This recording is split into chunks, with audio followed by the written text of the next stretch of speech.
Let's just worship him for a little bit. Just be personal. Thank him for loving you. I know we're corporate right now, but be a little personal. It's okay. It's not selfish. You have to become the best you if you're going to manifest Jesus in your life. Just thank him for loving you right now. I believe you love me. Thanks for giving me, forgiving me. Thank you for seeing me righteous in your sight. Listen, you could have come this morning and you don't feel that close to God. You feel like you might have missed something all day yesterday, or the last 3 weeks haven't been that clean. Listen, if your heart cares about that, you're in a perfect spot right now. You just say, man, duh, what was I doing? Like, God, this is where I belong. This is home. This is home, in your presence, in fellowship with you. I don't want to do anything anymore to violate my conscience. I want to walk close with you. I want to be in you. I'm going to believe truth from now on. I'm not going after the flesh and desires and things that don't edify. God, I'm here and I'm telling you I'm all in. I'm telling you there's a grace here for us to just connect right now. I feel like there's a lot of people in this room, so I feel like there's people that are coming from all different places spiritually. Don't miss this moment. Be personal with him and then stay there. Stay there in Jesus' name. But it starts like this. Father, I believe you love me. You'd have never sent your son. Man, I believe you forgive me. I believe you have a plan for me. I don't believe you're frustrated with me. I don't believe you're about to give up on me. I believe you're ready to empower me as I'm willing, and I'm telling you I'm willing. Man, I don't want to live for the flesh. I want to grow in the things of the Spirit. I want to walk out destiny. I want to live what you paid for. Teach me what you paid for. Increase my understanding. Burn in my heart a revelation. But God, I want to follow you. Holy Spirit, I ask you to come in this house, ask you to do what you want to do, say what you want to say. If Pastor Matt would have handed you a microphone, Lord, you know what you'd say to this room. Let it be the words that speak today. I have no need to preach. I say that publicly, but boy, I have things in my heart, and I am excited to be in this humbled position. Let every word be your voice, God, and empower your people to shine, to walk in love, and be so encouraged that could never change. I'm believing he's going to cross us across some lines today where you're not going to relive the things you wish you did. I just believe that. That's not hype. I believe that. And I thank you for it in Jesus' name. Yeah? Come on. Come on. Go ahead, grab your seats. Yeah. Let's do this thing. Sunday morning, whoa. It's amazing. There's churches all over the place meeting on Sunday morning. There's a lot of churches in America. I've said this over and over, and I'm not being mean or sarcastic. You can fill every seat in every church on a Sunday.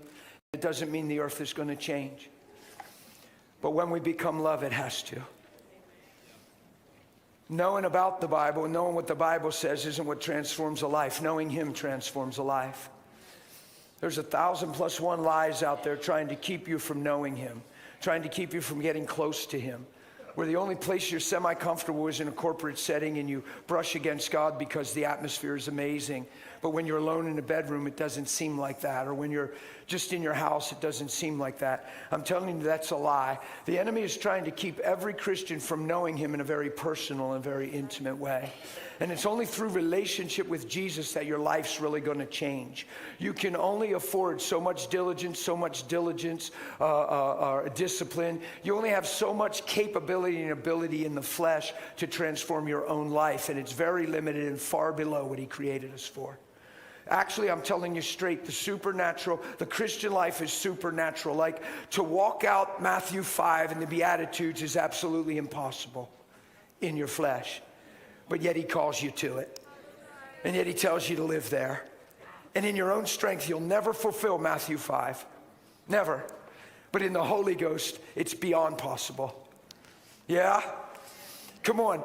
If you want to become love, if you want to forgive, if you want to show mercy and make peace and get alone and start telling God, listen, I've been fashioned wrong, I've been schooled wrong, I've been cross-wired and wrong-wired. I want brand new. I want your heart in me, and I thank you it's here, and I want to look through your eyes. When I see men, I want to see what you see. I'm done with first impressions and judgments and walking in a room and trying to figure it out. God, I want to see what's always been there in you. You're doing a work work in me, and I thank you for it. See, that's the aggressive way I'm encouraging you to begin to pray in your life. Don't just pray your list and the things you need for your day to go better. Don't just pray the things that concern you or the people you care about. Commune with God. Talk to him. Take off the veil and actually believe he loves you, that he's in the room whether it feels like it or not, and start declaring these things over your life. Amen? I promise you it's amazing. I've learned this in my life, that there's a whole lot of people that don't want to become love. They hold on to the rights that the fall of man gave them. And they say, yeah, but you're telling me if, and when you're preaching on love, they're already painting pictures of things that qualify for them to not love. But you're telling me I'm supposed to just put up with somebody if they're just, well, wonder if God took the attitude you're trying to hold on to and took that towards you. See, this is how you know when the thinking isn't clear. If you can't put your thoughts in God and make it work, it isn't him. If you can't put your attitude in the mouth of the Lord and make it speak to where you can hear it from the Lord, it's not him. Here's what I'm convincing you today. You don't need a justification to stay the same. We have every reason for change. And he is loving and he's amazing. And that's not passive and that's not weak. Like, his love is not passive and weak. He's not a pushover. He's incredible. He's incredible. The Bible talks about gentle and loving kindness and mercy. And we men growing up, we thought that wasn't macho. We thought that wasn't the way to be cool. We're not trying to be cool. We want to be like him. So if the world says you have to swear every other word to be cool, that's probably not cool.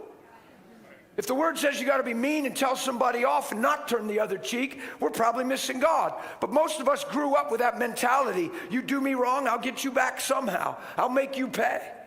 You know, that vengeance thing that we all grew up with, that anger thing that we all grew up with. Guys, it is so perverse. I'm making a loud statement today. I'm challenging you, the things that haven't produced life in you, make sure you stop believing they're normal.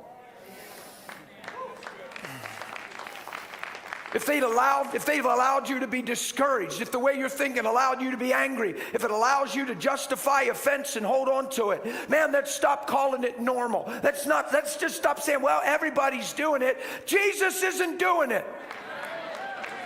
We're not following everybody. The road to destruction is broad, man. It's broad. It's really, really wide. We're not following the masses. We're following him.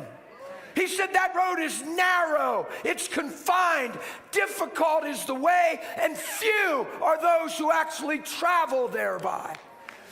He didn't say few are those who go to church. He said few are those who actually walk that road I paid for. Come on, I'm not mad at you. I'm glad you're here. But let me tell you why we're here. We're here to stir up in love and good works. We're here to stay focused and get real and have a reality check and make sure we're not subdued by religion and that we're not in a form of thing without becoming the thing. See, because if you let church attendance take the place of knowing him, you'll never walk like he walked. You'll never love like he loved. You'll hurt like you always hurt, but you'll sing the songs that we sang today. Are you with me? Look, I'm not mad at nobody. Man, I'm just telling you there's churches meeting all over the earth today. It's Sunday, man. It's church day. We don't go to church because it's Sunday and it's when we meet at City Center. We go to church because we're fine-tuning and sharpening and we're a part of something and our arms are locked and there's an army rising up and we don't compromise and there's a world out there that needs light, needs love, not frustration and complaining. That's why we're here. So if I'm too intense, you're in the wrong place, I guess. I'm not too intense. This thing cost him his life so that he could put his life in us so I could let my light so shine. The goal isn't to get in an atmosphere where I feel like he is. He's in me. He's in me. If the closest experience I have is worship service, I'm missing communion with God. If I love this church because the worship is amazing and I feel the Lord, you could have felt him when you woke up. Now, I appreciate the worship. I love corporate. But see, if we were all living this way, what do you think worship could look like? What do you think our corporate setting would be if we're just all walking in love, living by the Spirit, and then we synergistically come together and He's already amazing in our heart? And when we ain't doing the old traditional, I know you carried your stuff in here. I know life's been hard this week. I know people treated you wrong. We just need to peel that off right now. Why do you put it on? You should never have any of that on.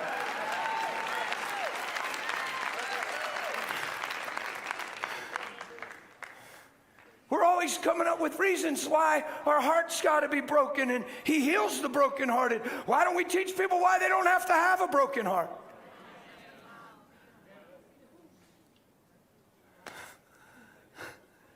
Here's why our hearts are broken. Because we need one another for identity. We need one another for acceptance. We need one another for value. We put our trust in men because we're getting what we need from men, and it doesn't work and it fails us and our hearts are broken.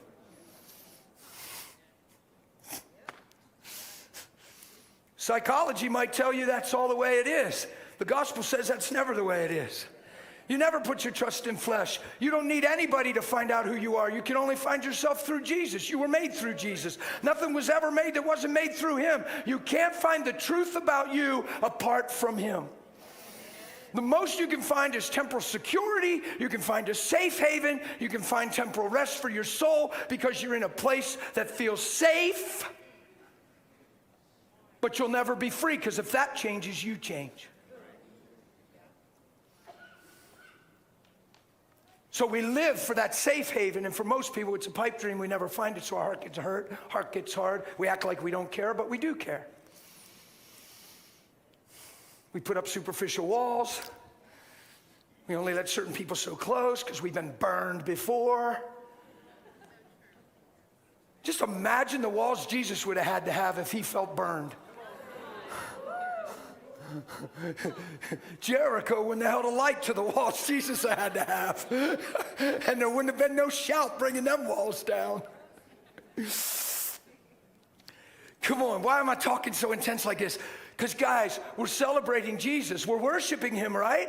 Aren't we worshiping Jesus? Isn't He worthy? Like, aren't we excited that He forgave us of sin and died on the cross, right? So watch this. So if that's all true, and He's worthy of our praise and worthy of our worship, He's worthy of our lives. He's worthy of us worshiping Him with our lives.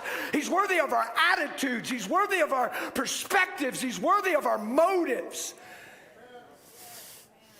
He's worthy. And the only way you truly follow Him, man, you don't follow Him just because you're praying for the sick. You follow Him because you're walking in love, because you're not taking account of suffered wrongs. You're not heaping up a checklist against people. You're not praying for another job because you're mad at the one you work at. You're not praying for another job because you can't stand your boss and he's mistreating you and you're ready to get an attorney. Come on, I'm talking straight.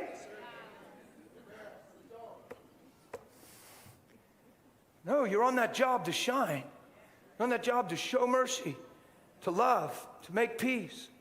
I worked 2 secular jobs since I was saved. It's the easiest thing for me in the world. I actually stepped out of pastoring for a while because I didn't understand some church stuff when I was green and young and pastoring.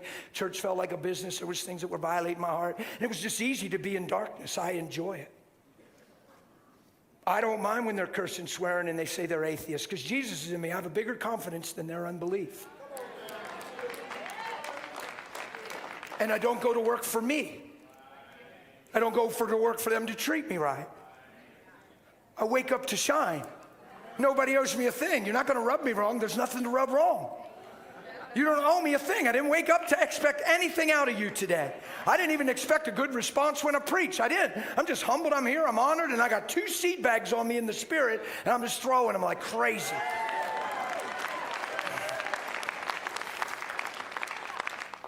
I left pastoring to go into a warehouse because I was struggling with the idea of ministry and what it was. It seemed like a title. Before that, I was just a warehouse worker in love with Jesus. And because God was doing things through my life, everybody figured I'm a leader or a fivefold or a pastor. And I told them no. They asked me 3 times to pastor at my church and come on staff. They were so kind to me, Pastor Matt. They said, we aren't asking you to sacrifice. We will pay you what you're paid. Bring your check stubs in. We will pay you what you're paid, and we will cover your benefits. And you don't have to lose one thing financially making this transition. And I never went to Bible school, and I never pastored in my life, and I'm zero administrative. And they're going to pay me to come in the office what I'm making 15-year Teamsters Union. Associate pastor making twice as much as most senior pastors in our city. Why'd they do that? Because they saw Jesus in me. Wasn't my training. It had nothing to do with seminary or Bible school. It had to do with my relationship, my prayer life, my communion, hours with the door shut and the clocks turned so I wasn't distracted. Communing with him, believing he's in the room. Exchanging with him and giving me and taking him and putting off and putting on and getting rid of anger and frustration and pride and competitiveness and insecurity and the need to be putting it off when nobody's looking. Kneeling and crying when you weren't there, thanking him that who he is in me because he wants to be. And when I leave this room today, I will see men through your eyes. And when men see my life, they'll see who you are. God, what an honor to carry you. What an honor to manifest you. What an honor to be loved by you. But even more than that, to love like you love. Thank you today. There isn't a man on the earth that owes me a thing. I owe no man anything but to love. Thank you for your life that's in me. That's my prayer life when you're not looking. And you get up off your knees and you go to work, and I promise you ain't who said what and he said, she said, and I can't believe there. Well, that ain't fair. Well, why'd you give me that order? Well, I shouldn't have to do that. Why don't they have to do?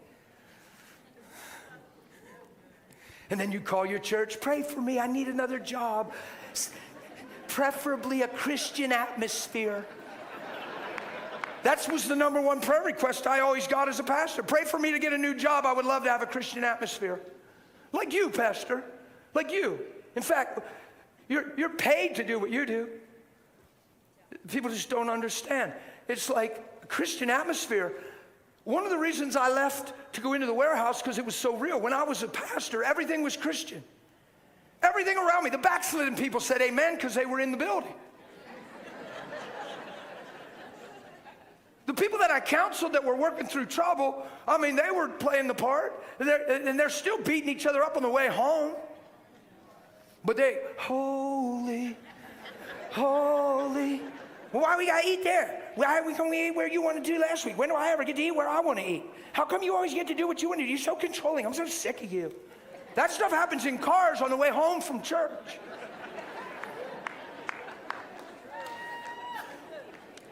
And it reveals that we don't understand, that we've been seduced by religion. That we think where we go is who we are.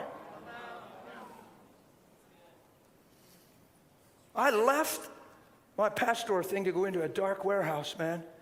I promise you, they did not know the Lord. It was the most sinful environment I had ever been in my life. There was a weird, twisted sexual thing going on there. There was a lot of stuff going on there. And Jesus put me right in the middle of that, and I was happy. I was just really, really happy. Why? Because nobody owes me anything. This thing isn't about me. I denied myself, remember? Hopefully we all did that. Did we all do that, or did we just pray to go to heaven? Or did we deny ourselves, pick up our cross to follow? See, how can you complain if it's not about you? Since when has human preference become Lord? I'm not saying that I invoke them to curse at me or call me names or persecute. When I worked there, they drew bulletin board pictures and made me on the picture, put cartoons up and would mock me on the bulletin board the whole time. My coworkers would mock me over the intercom and on the board. What are they mocking? How are they hurting me? I woke up in the presence of the Lord. His peace is in my life. I mean, I'm going through the mall and I hear a word of knowledge. I mean, I touch a man and he gets touched by God. You're persecuting me? What are you persecuting? I know him. You're making fun of what you don't even understand. You're bound in your own ignorance. Men mock and scoff what they don't understand. If you don't understand, you probably shouldn't say much. See, the reason Christians have trouble with persecution and when people make fun, because they don't know him like they can. So they do him, but don't know him. So then the security of knowing him doesn't blanket their life, so they don't have the confidence of relationship. So persecution has a voice. Is that okay? Listen, man, we're called to be solid and like going after him and relational. I taught myself early on in the Holy Ghost. He would give me these little impressions. I would go in my bedroom when I first got saved. I don't do it anymore, but I did it in the beginning. It was a fun little tool, contact point of faith. I'd close my bedroom door, which was never normal. I'd always leave it open. But when I got saved, I started closing it because obviously I'd have to open it to go in. Why does that matter? I'd sneak up there and I'd open it and I'd go, hey, it's me. I'd close it. It's just what I do, like a little child, and I'd say, hey, it's just us. And I'd go like this. And in days, it got so real to me, the presence of the Lord would just envelop me. And my heart would know him. It's not that it was always feely and fuzzy and bzzz. I would just know that I know he's right here. Do you know how many people have never just exchanged like that with God, that are sincere, need the cross, believe the cross, and love Jesus the best they know Jesus? I'm not talking to hypocrites this morning. I'm talking to his kids. Do you know how many people are sincere about the cross and about their church service and about where they go, but they've never just exchanged, been confident to just spend time and believe and turn off the distractions and just be with him?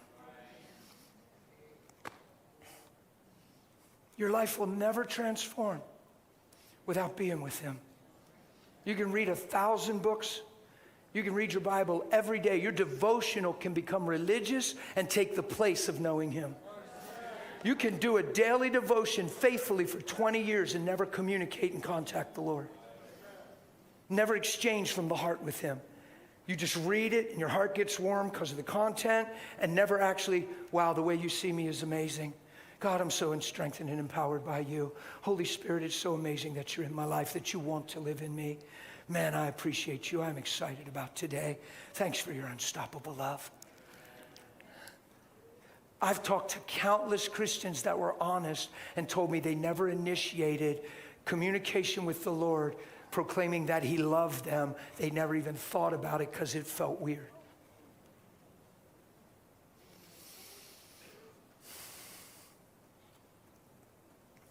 You'd be amazed how much conviction's in this room right now and how many people would say, yeah, I get that. I don't want you to get that. I'm not correcting you. I'm not spanking you. I'm saying, man, get in a room and lift your hands and believe he's there. And believe he loves you. Seriously, turn off your iPad, your phone, your computer. Just shut it all down for a second. Facebook will be there when you come back. Just turn it off. Turn it off. No, unfortunately, it'll be there.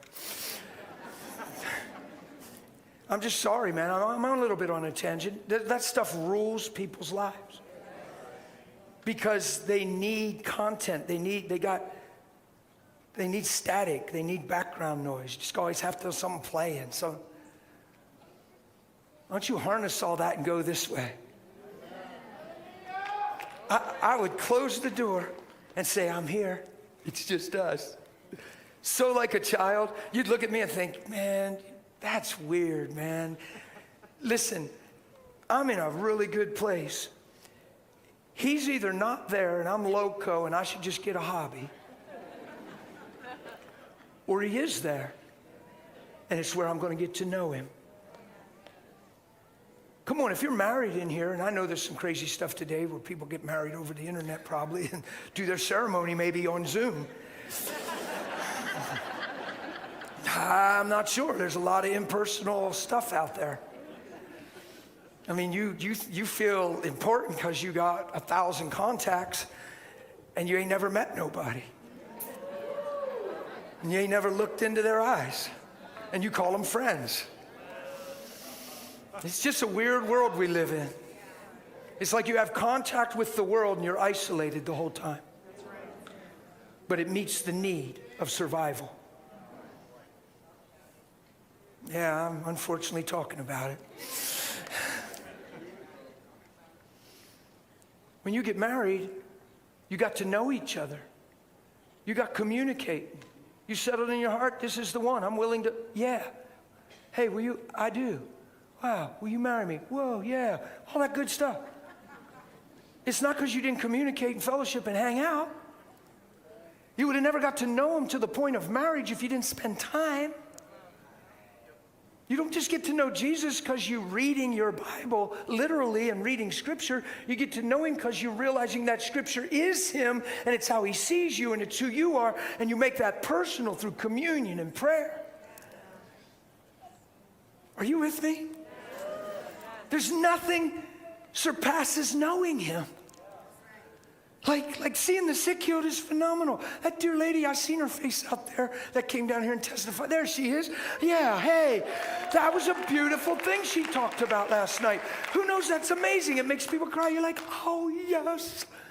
And as powerful and awesome as that is, it doesn't compare to the right you have to be in his presence and be with him. Like nothing compares to being with him. That's where you find you. That's where you're secure and complete. That's where self-consciousness dies. That's where the need to be appreciated vanquishes. That's where everything you do is out of love and you don't ever need a thank you. That way if somebody says thank you, it's okay. Because you ain't looking for it. If you need it, it's unhealthy when they say it. Because they're keeping that thing alive. They're stroking it. It's like an addiction. So now you're doing double service to get an extra thank you. So it's not even about loving people and serving. It's about getting appreciated. So if they don't appreciate you, now you're hurt and they don't appreciate it, and all the time I gave, and I worked harder than anybody, and they never even said thank you. This church is unloving and I'm going down the road to the other church. Please don't do that. And if you do that, don't get in ministry, because now you have 2 churches on your checklist. Then you'll have 4. And next thing you know, you don't even go to church. You just meet in the basement with 4 hurting people.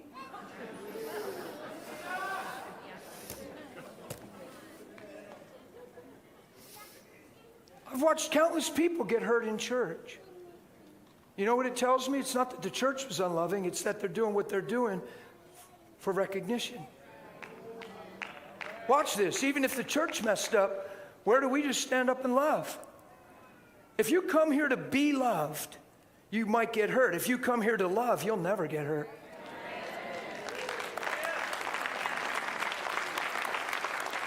It's the truth. I know it feels a little different this morning to me for some reason. I don't know. This stuff's just, I'm just shooting stuff out. Are you guys okay?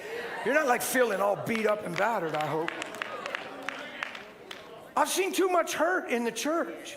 I've been a Christian 26 years. There's every bit as much hurt in the church as there is outside the church. But we're supposed to be born again, so what do we got? I don't think we understand.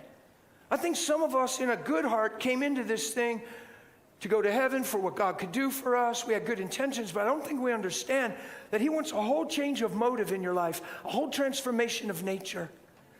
He wants you to wake up and know in your heart that nobody owes you a thing, that you're secure in him, you found yourself in him, and you finally understand love. That even your own spouse isn't under the pressure of pleasing you. Wouldn't that be amazing in a marriage if legitimately 2 people would wake up and know in their heart their spouse doesn't determine their demeanor, disposition, or day, and there's zero expectation on them because they love them. And one of the spouses have a weak moment or a fallout or go through a tough day or let something get to them and they bring it home. And the other spouse doesn't take it to heart and take it personal. And why are you dumping that on me? I ain't the one that, how come you bring this stuff to me and then you come home and now I got to live with that?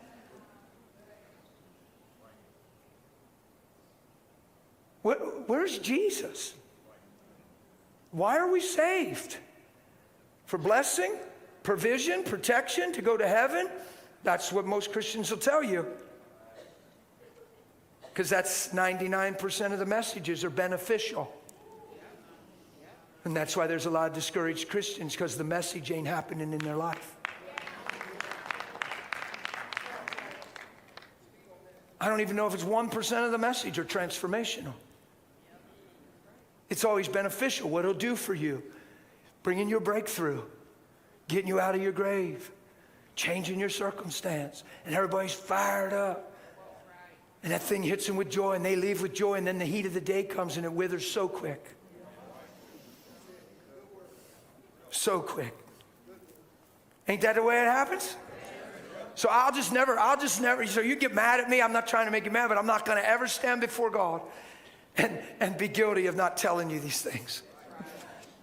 I'm telling you these things because we can live these things, and He paid for them, and you qualify. Everybody in this room can love. You can live in the nastiest house on the planet, and everybody set their heart to hate, and you can love.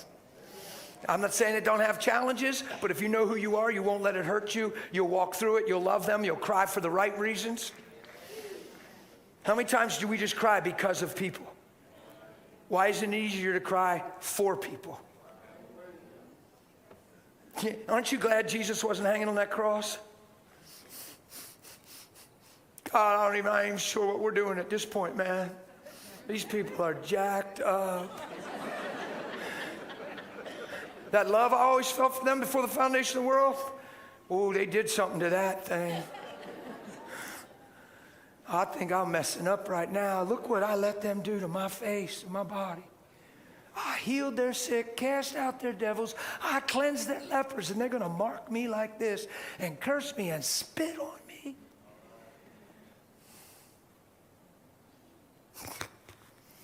That wasn't Him, was it? Father, forgive them. They don't know what they're doing. What's He saying? People have no idea who they are, and they have no idea what they're created for and who they can be in me. The only reason they're doing this to me, they don't have a clue. Forgive them. Have mercy on them. Jesus impresses me. Well, see, here's the problem with me. The night I got saved, it had nothing to do with heaven. I didn't even think about heaven. It had to do with not being the man I was anymore. And not living one more day with the wretchedness that I saw in my heart. And living that zero life I was living, trying to act okay on the outside, totally dead on the inside, angry and self-centered, didn't even like me, needed you to like me to believe I was likable. Pushing for attention, trying to get a laugh in the room. Putting somebody down because I felt bad about myself. So if I could make them look lower, maybe I was better. Don't tell me this stuff ain't happening in people's lives. And when I saw that, I cried and said, my life is zero and pitiful and bankrupt. And I said, and I don't even know you. But if you're real and you love me and you can forgive me and got a plan for my life, I'll live for you. Nothing to do with going to heaven. Now, who knows He put my name in the book of life right then? Who knows I ain't never gonna die? Oh! You know, I was in a town, and some people get mad about what you preach. Christians get the worst. When a Christian don't agree with you, when an unbeliever don't agree with you, they're just like, wow, whatever, man. If that works for you. But they're like, they think they're God's assessment crew, anointed, God's watchdog. And they believe they got the absolute dibs on absolute truth, and anybody that don't agree is going to hell. Christians get really mad when they don't agree with your theology. And I was in a city doing this couple hundred pastors conference. They asked me to preach to these pastors. I ain't never been to Bible school in my life. And it's humbling. It's funny. And I'm pouring out my heart, and they're bawling and convicted, and some of them were wondering if they're saved because I let it rip. I had pastors, they're leaders. I want them so marked by God because what they see has a lot to do with what they influence. So my hair's white. I'm not the sharpest man on the planet, but my hair is white. So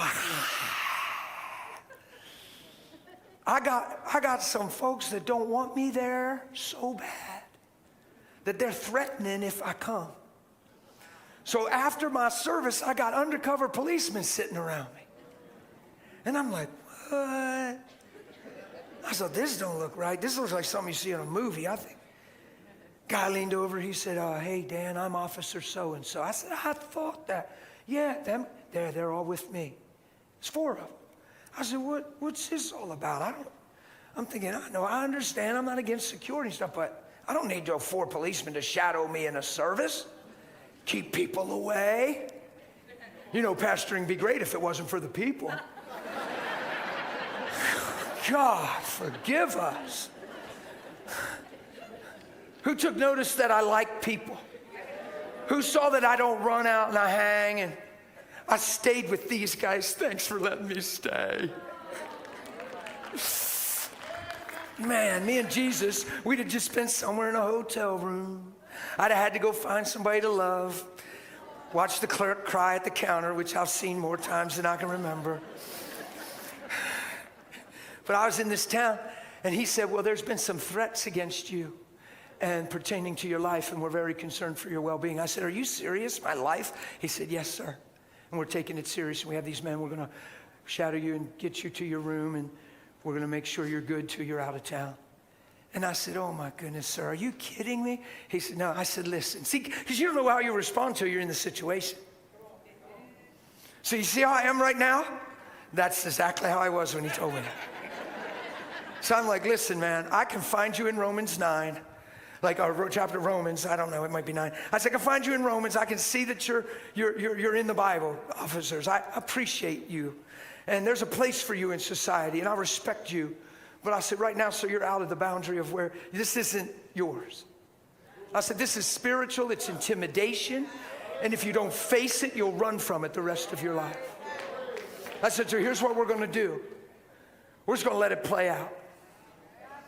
If they say they're going to kill me, we'll see if they can. I'm not thinking it's going to go that way. I got too much in my heart. I'm thinking God's way bigger than their threats.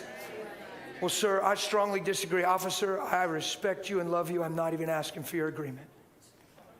Please disarrange this. I don't want anybody following me that's lived like this threat never happened. And let's walk this out and let the Holy Ghost take care of it. It felt good to feel that way, to not be afraid and be sentimental and wonder if something happens to me. What about my wife? And that's what everybody's thinking. They say, brother, you got to use wisdom. Whose wisdom? Your fear or the truth? What wisdom are we talking about here? Your fear or his word? Your apprehension, your preservation, self-preservation, even though you love not your own life unto death and denied yourself.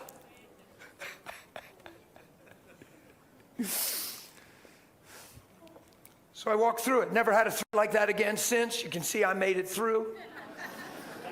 I got bit by a pit bull dog on that same trip. Man, did he bite me. Oh, that dog got me good. I was jogging. Whew, I was on a roll. I'm going down this street and he come off the porch. He's coming hard. I laughed. I said, hey, buddy. I'm thinking all bark, no bite. I thought, dude, you're a shock collar dog, man. You're going to get 2 feet from the curb. So I'm just trotting by him with confidence. Hey, little buddy, hey. Whap! He had me. Wham! He drove his teeth into my leg. Pit bull. Pulled his teeth out and waddled back to the porch. I looked down at the street, and that quick, my whole side of my leg and sneaker is blood, and it's going onto the road. I looked back, and I got a hole that I could stick my pinky in a main vein or something, whatever you got here. Something that tells you you're going to die if it gets cut. It's pouring. I've never seen blood come out of a human body like that in my life. And I went, oh, Jesus. I looked up and the lady came out and she said, did he bite you? Watch. You can't do this on purpose. You see how I am right now? It's how I was the whole time. That's impossible. I can't teach that. You can't train for that. But you can be with him. And you can love not your own life unto death with him. So when things come against you, you don't know what that means. Because it ain't coming against you. You're living for the kingdom. You're seeking first the kingdom. You want to manifest the kingdom. And in every situation, it's all about the kingdom. So you're consumed and possessed with the kingdom. Because before the kingdom, yourself possessed you. The devil possessed some of us. Addiction possessed us. Lies possessed us. Lust possessed us. So if I'm going to be possessed, it's going to be for the kingdom. So that when that dog bites me, I don't know how to be anything but what Jesus would be. So I looked at her and I smiled and I said, yeah, he did, honey, but it's okay. Everything's fine. You'll understand in a minute. I'll explain. Could you grab me a towel? And I started to walk towards the house. And she just ran in. And I got up there and the husband came out. And he doesn't even know what to do. What's going through his mind? Liabilities. Dog's going to be dead yet today. Man's going to sue us. We got to pay all his bills. He might get infected and die. His mind's spinning. I looked at him and I said, sir, you don't have to say anything. It's okay. Everything's fine, I promise you. I said, listen, if it's possible, your dog bit the right person. Hallelujah. And I said it with the biggest, gentlest smile. If it's possible, your dog bit the right person. And I'll explain everything in a minute because Jesus, sir, he's my king. Lady came out with a towel. She's shaking. I said, honey, relax. It's okay. I just explained to your husband, listen, Jesus is my king. He makes everything good. He's incredible. I got blood pouring out of me the whole time. I'm not even thinking about that. I'm not even thinking it's possible to bleed to death. It never crossed my mind. Never crossed my mind. Why? I surrendered so long ago in prayer. I don't love my own life unto death. It's not about dying. I'm never going to die. It's the only way I can teach it. It's supernatural. You can't try this. You can't listen to this sermon and then try to be okay. You're a day late. You can't get bit by the dog and then say, okay, what did Pastor say? What did Pastor say?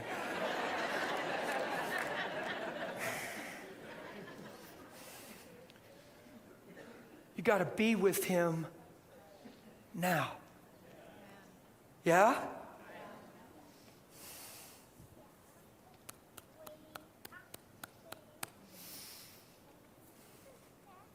I took the towel from her. This is the same weekend they wanted to take me out. I wiped up over all this blood with the towel, and I went over the hole, and I saw the big hole. Totally impossible. I was one wipe of a towel. I went over the hole, and my flesh got kind of clean, and I wiped it clean, and no more blood come out of the hole. But it's a hole, but no more blood, none. And I laughed, and I said, you see my Jesus? I laughed, I said, that's my Jesus. And then I started wiping with this other towel. No more blood. I got his canines in my leg, tattooed. Bam. One's pretty bad. The other one's deep in that main vein or whatever. Serious hole. I said, now listen, I need to talk to you guys. I said, because today's a day of mercy for you. And they're looking at me. I said, listen, I could have been a child, an elderly person, or somebody that doesn't have the heart I have. And now you see the potential of your dog. I said, guys, you can't let, they said, well, he's never out. I just stop. He was out. So stop. If you're gonna have a dog like this, for whatever reason you want him, you have to be sure he's never out again and this can never happen again. Today's a day of mercy for you. Because you'll never hear about this. You'll never hear from me again. She said, well, shouldn't we take you to the hospital? I said, honey, I already told you about Jesus. Everything's fine. I got 2 more miles to run. I said, and I got something I got to do tonight, and I got to get moving. But I love you too. Please learn the lesson today. And Father, right now, would you? And I stood there and blessed them and prayed over them. And they're looking at me like, and I just took off down the road. So I got back to the hotel where the little clerk got wrecked when I left and cried because I heard a word and her childhood and insecurity, and bam, pow, whoosh, this is so good. So she's at the desk, and she loves me now. I'm like a grandpa to her. She loves me. She's hoping I come back to town all the time. She's like, I'm going to miss you. Thank you. Oh, you feel like my grandpa. And I come in, and she sees my sock all red and my sneaker all bloody. She just happened to look down and see it. She said, because, well, it was pretty two-toned. White and red. She's like, is that blood? I said, yeah. I said, it's okay. She said, what happened? I said, I got bit by a dog. I said, crazy dog, man. He just come running off. I guess I got territorial. I thought he was a shock collar dog, but he ain't no shock collar dog. I said, he bit me. And I said, and he just waddled back up on the porch. And I said, but everything's good. She said, are you going to the hospital? I said, well, no, I'm fine. Everything's fine. She said, oh, no. It's amazing. First person I run into has a traumatic dog bite story. Oh, no, sir, you gotta, look, I care about you. You're such a nice man. My mom got bit by a dog, and she didn't do nothing. And she swelled up in pain, and she throbbed for 3 days. She wished she could have died. She wanted to cut off her hand. And I'm like, honey, stop. Remember when I left Jesus? Remember Jesus? Oh, yeah. Listen, look at me. Everything's good. Oh, that's what a church is, brother. I disagree. You need to use wisdom. God put doctors on the... I'm not against doctors. I've never preached against doctors in my life. I'm not against doctors. Go to a doctor. Make sure you have faith. Go to a doctor. I'm not even thinking doctor in that. I'm okay. Leave me alone if I'm okay. Don't tell me all these crazy stories in Sunday school as a kid growing up. And then when I need faith, talk me out of it. Because now I'm old enough to know better. You gonna tell me that a boy killed a giant with a sling? That a whale held a man in his belly for days, coughed him up, and he was fine? That they shouted and walls fell to the ground? You're gonna tell me all these stories and try to teach me faith when I'm little, and then when I'm old enough to need faith, you're gonna try to tell me to use wisdom.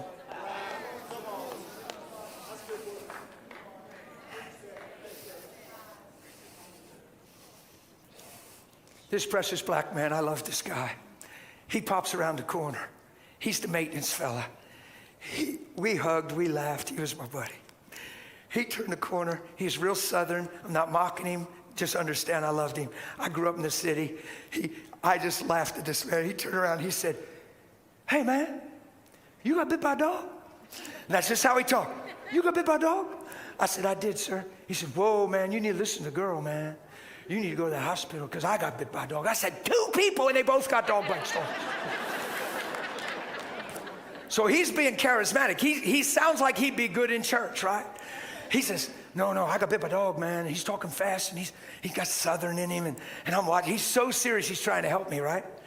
And he said, so you need, I said, I'm good, man. He said, well, what'd you do about the dog? Well, what about the dog? They coming to get the dog? Like, what'd you do with the people? Like, what? I said, listen, man, I just told them today's the day of mercy. They need to do a better job keeping that dog in the house. Don't ever let this happen again. Your dog bit the right person because I love you, and I prayed for him. And I ran down the road and did my 2 miles. And he said, what? Watch what he said. No, he said, you for real, man. You for real. He said, you for real. Yeah, man, you for real.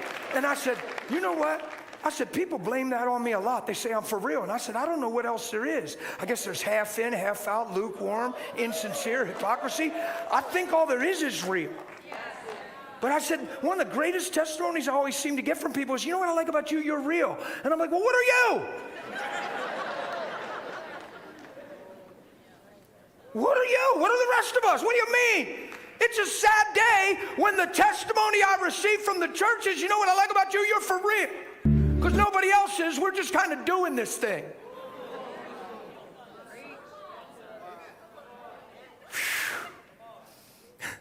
I laughed. I said, you better believe I'm for real, man. I said, come here. I love you so much. I said, you'd be good at church, man. I said, yeah. So I talked to him and I told him I'm fine. I said, listen, a man's coming to pick me up. I said, I got an appointment with him. He had a radio station. I don't do that stuff too much. I don't do any TV media. I stay away from all that stuff. I just do. I just have certain convictions. I'm not against it. I just stay away from it. It has a weird reverb to it. And I lay as low as I can, and somehow I haven't been able to lay low. This guy's coming, he wants me to do an interview, radio interview, and I told him I would do it. It's a half hour.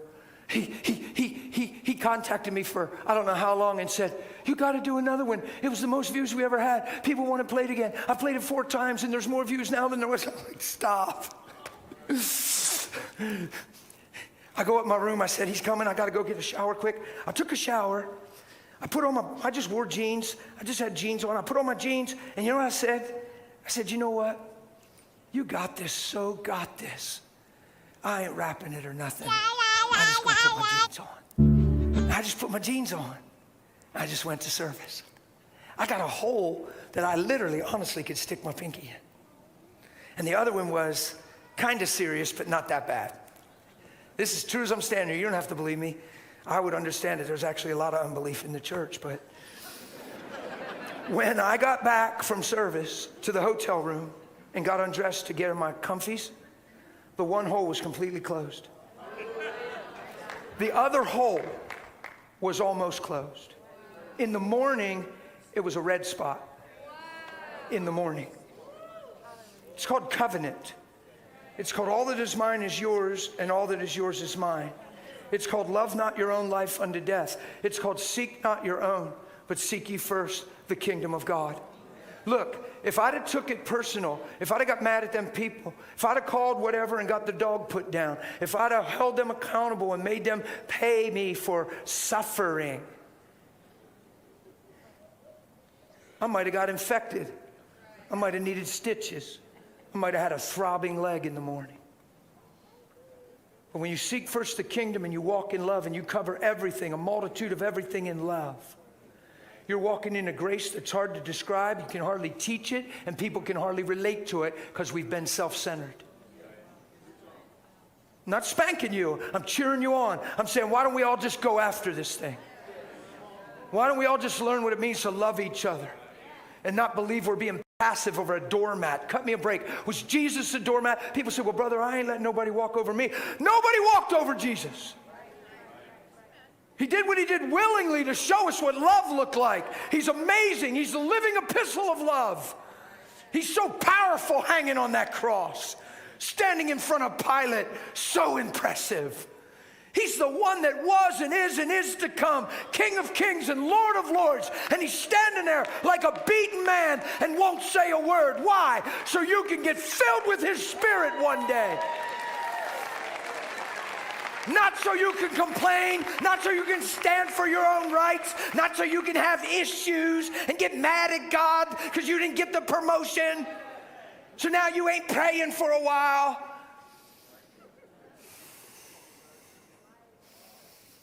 I hope we're okay today. This is a different kind of service for me. I'm not even sure what's going on. Are you okay? Here's what I do know. That family that owned that dog, I ain't seen them since. But I know that had to touch them. I know that had to affect them. I don't know how you escape that kind of stuff. I don't think you just put that on the back burner. Something I saw years and years ago. I just shared it last week at my buddy's church. And here's where I learned this stuff. Guess who I learned it from? Jesus. It's his fault. If you don't agree with me, write him an email. It's his fault. Because here's what I saw Jesus do. I saw Jesus getting arrested. I saw Jesus getting arrested for doing nothing wrong and everything right. I saw him coming with clubs and swords, and they're coming to get him and take him, and it ain't good. They're going to bind him up. They're going to spit on him. They're going to pull out his beard. They're going to mock him. They're going to beat him, and he done nothing wrong. And his men are around him. He's crying out for humanity, and he's finding the strength to walk through this thing. And they come to get him, and Peter jumps in the way, and he swings the sword. And what's he do? Cuts off the ear of Malchus. Don't think he was trying to trim his ear.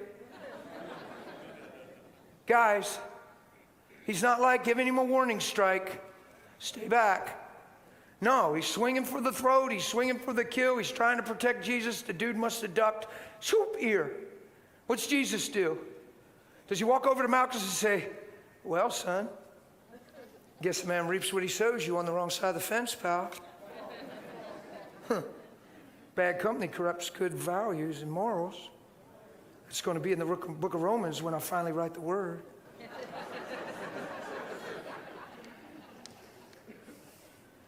I would think you'd learn from this man. Probably ought to jump fence here, huh? He never said a word to Malchus. Guess what he said? Peter. Huh? This is my translation. What? Peter. Put away your sword. Look, if you live by the sword, you'll die. What's he saying? Peter, you've been with me all this time, and you're still like them?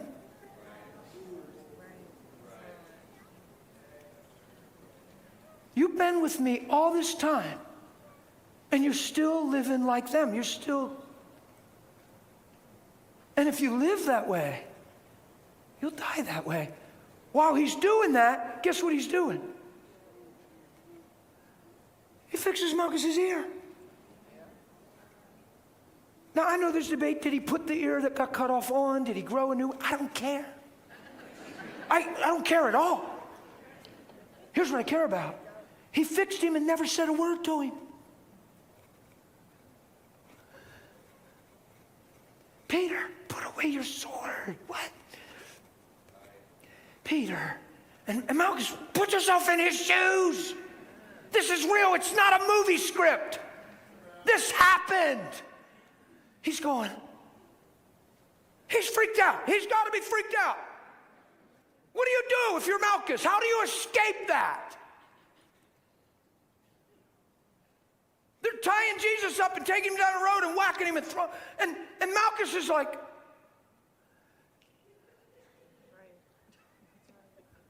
he's got to have blood all over him.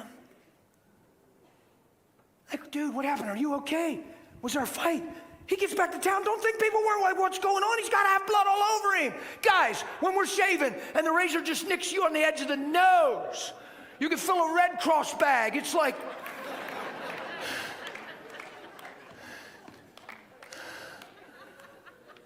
Somebody dings their head in a car wreck and it's this big cobweb. It looks like they're dying and it's a nick.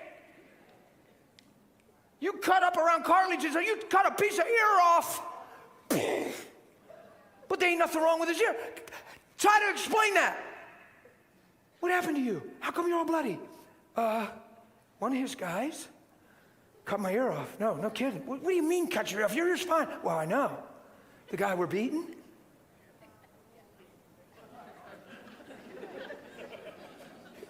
He fixed it. What do you mean? He just went like that and he fixed it. What? That's Jesus' evangelism. That's what it means. He said, love your enemies. Pray for those who persecute you. Give to those who spitefully use you. He didn't say file a complaint, get an attorney, file a lawsuit. Stand for what's yours. Picket, protest. He didn't say it. Why am I going to pray for those who persecute and give to those who... Why would I do that? So you may be sons of your Father in heaven, who causes the rain and the sun to come upon the righteous and the unrighteous. For if you love only those who love you, what credit is it to you? People that don't even know God do as much. Scripture So here's Jesus. He's such a cool leader, an example, and role model, and Lord, that he didn't just preach at us. He shows us what it looks like to love what seems to be your enemy, because your war's not flesh and blood. And he heals a young man named Malchus, and he rebukes his disciple for being like them, and he goes and dies on the cross. What do you think happened to Malchus when he heard the gospel? What do you think Malchus did when he heard Jesus raised from the dead? I can't prove this, but I'm sure of this. We'll see him in everlasting life, because you can't escape that kind of love. And he said, as I am, so you be. And the things I do, you'll do if you believe. So what's my goal this morning? To stir your believer, to get you out of you and into him, and throw away the right to be anything that doesn't look like him, sound like him, or love like him. That's my goal this morning. And I'm out of time, and I hopefully did my goal. You getting something? Hey, that impresses me. Men a dime a dozen, men a dime a dozen are just going to have issues with Malchus and agree with Peter. But who's willing to put the ear back on and say, hey, let's stop living like the world when we're of Christ. And let's walk in the light as he's in the light. And we're in the world, but we are not of it. So let's come out from among them and be ye separate. Let's not get caught up in the attitude of the world, mind of the world. It says, if you have the world in you and the love of the world in you and the things of the world in you, the love of the Father's not in you. You can't have both. Lust of the eyes, lust of the flesh, the pride of life. He said, if you have any of those things in your life, the love of the Father cannot be in you.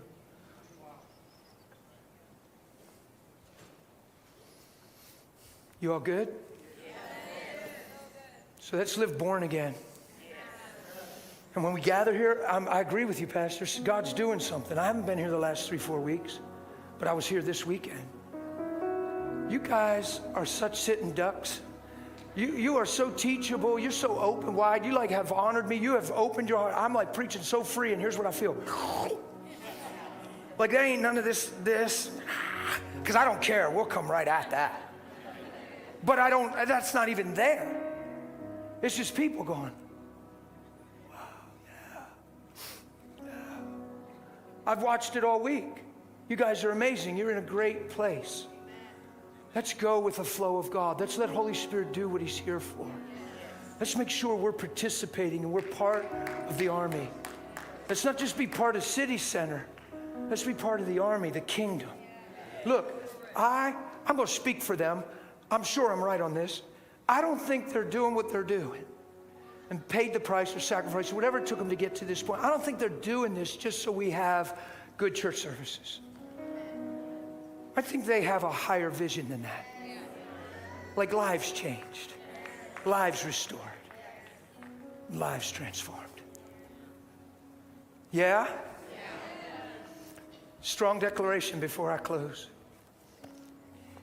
If we miss becoming love, we'll miss the whole point of the cross. The point of the cross wasn't to take you to heaven someday. The point of the cross, even though we'll go to heaven through the cross, the point of the cross was to transform you back to love, because that's what was lost through sin. So Jesus was made to be sin to get the truth back in our lives. If he loved us this way, ought we not love one another?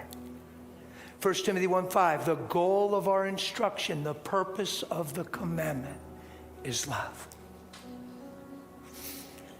Yeah, you're doing so good. Just do that for a second. You make it hard on me.